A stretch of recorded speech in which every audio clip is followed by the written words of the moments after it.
Olá, minhas amigas, meus amigos. Nós vivemos uma nação esquizofrênica ou uma nação de esquizofrênicos? De onde vem a palavra esquizo? Pelo que eu pude apurar, esquizo vem do grego, que significa partido, dividido, apartado. E é uma situação que vive a nação brasileira nesse momento, uma situação esquizoide, digamos assim. Os lusitanos de além-mar abreviam a palavra esquisito dizendo fulano é esquizo, mas não deixam de toda forma de buscar a origem da palavra. Portanto, fulano é diferente, fulano é apartado, fulano é dividido da gente. E hoje, zapeando pela TV, eu vi a agenda dos candidatos. É estranhíssimo porque é um país dividido ao meio. É um país onde metade do eleitorado tem um líder que está na cadeia e não pode fazer campanha, mas é o preferido da maioria do eleitorado votante, que quer ele para presidente. Então, enquanto ele segue preso numa cela da Polícia Federal, ou numa sala, como quiserem, no sul do país, diversos candidatos legítimos, autorizados pelo Tribunal Eleitoral, estão em campanha por um outro Brasil, através de um outro país, falando uma linguagem como se estivéssemos todos dentro da normalidade. A sensação de um país dividido de duas nações, uma nação de coxinhas e uma nação de mortadelas, é uma sensação terrível. É uma sensação de alienação da realidade. Uma parte do Brasil está em desobediência civil, apoiando um candidato a quem é negada a existência sequer e que está na cadeia. E outra parte apoiando candidatos que caminham para uma eleição sem nenhum significado, porque ela não é legitimada pela totalidade da nacionalidade. É uma divisão claríssima. É uma cabeça partida ao meio. É uma nação dividida.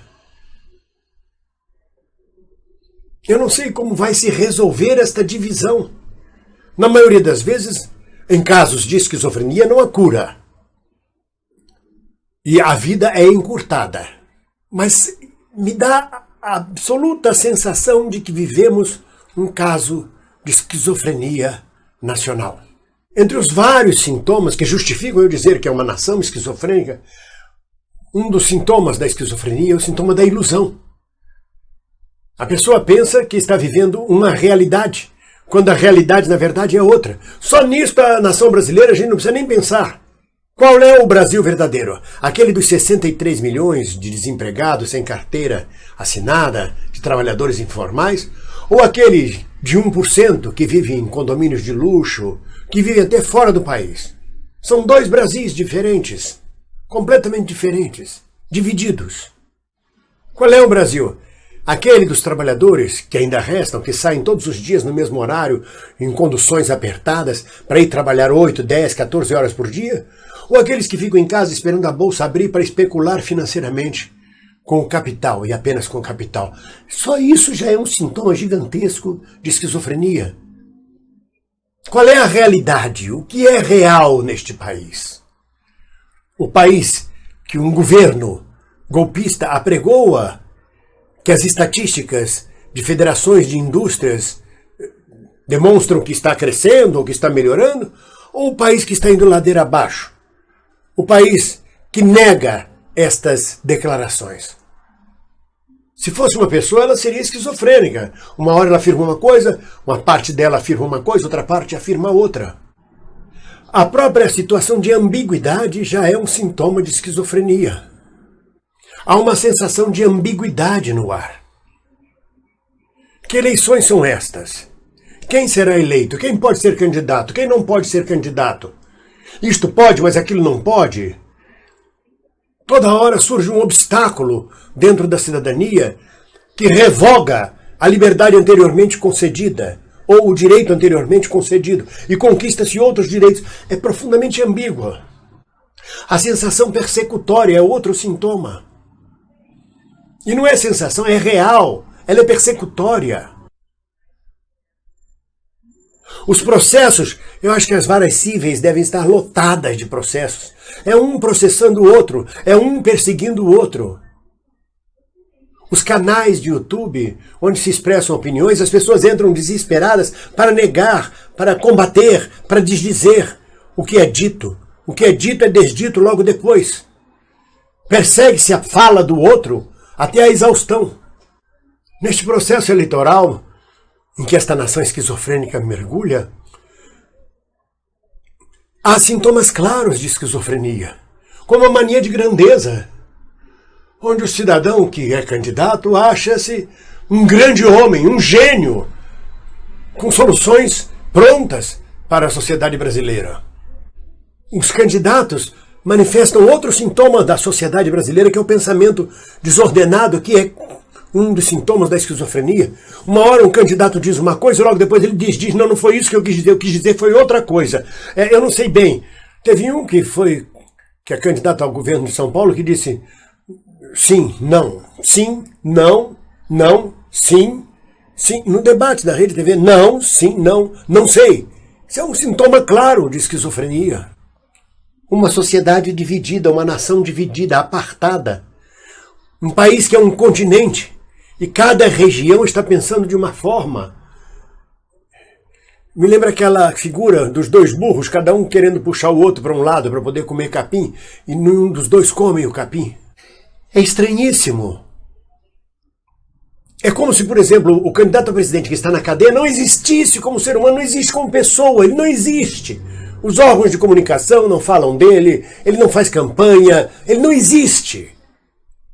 Como não existe? O sujeito está lá, 41% dos eleitores querem votar nele, a maioria absoluta do eleitorado quer votar nele, segundo as pesquisas. Mas não se fala no nome dele. É como se fosse o grande segredo de família. Sabe, aquele louco da família, ou aquela piranha da família, ou aquela pessoa, a ovelha negra da família, que a família faz de conta que nunca existiu e mantém trancada num quarto para que a sociedade, a rua, as pessoas não vejam. Mas essa figura existe. Está presente, não só no imaginário popular, na realidade, ou é no imaginário popular. Ou estamos loucos achando que um caminho é aquele, quando a realidade é outra.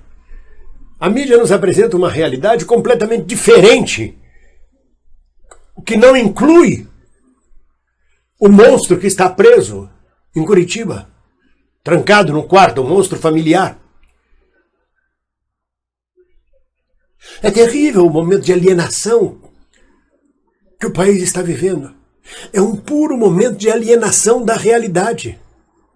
Quem está empregado segue como ovelha para o matadouro diariamente, fazendo a sua parte, lutando para não perder o emprego, aliando-se da realidade, não participando de nada, vivendo num universo que se resume a trabalhar, comer, dormir, ver alguma rede social, um audiovisual, trabalhar, dormir, comer, ver alguma coisa audiovisual. É um outro país. Os ricos vivem outra realidade. Basta ver os segundos cadernos dos jornais, os canais de moda. São coisas caríssimas. São produtos inacessíveis para a maioria da população. Os supermercados, as lojas todas anunciam tudo com vírgula 99, 5,99, 8,99. Porque é quase 6, é quase 9, mas não é 6 nem é 9, é 5,99. Essa moeda nem existe mais no país, 1 centavo. Mas ela continua sendo apregoada. Só isso já é motivo de loucura. É 5,99 ou 6? É enlouquecedor. Outro sintoma de esquizofrenia é quando o sujeito se acha o salvador, o eleito, o que pode resolver todos os problemas. Mesmo que ele não saiba nada sobre economia, sobre sociedade, sobre sociologia, sobre história, sobre perspectivas econômicas, sobre perspectivas sociais, nada. Mas ele acha que basta ele fazer assim, como aquela frase, é só tirar a Dilma que no dia seguinte tudo melhora. Isso já é um sintoma de esquizofrenia. Um outro sintoma de esquizofrenia é de pessoas que acham que falam com Deus, que Deus fala com elas. Que ela vê Jesus, ela é íntima de Jesus. E em nome do Jesus, ela quer governar o país, a nação. Mas tem gente no país que não acredita em Jesus, que vive num outro país, um país onde Jesus só entra nas suas orações, onde Jesus não entra na política. É um outro país. Então é uma nação dividida. É uma nação esquizo. No mínimo, como dizem os lusitanos, esquisita. Esquizo de esquisita. Esquizo também de esquizoide, ou seja, caminhando para a esquizofrenia.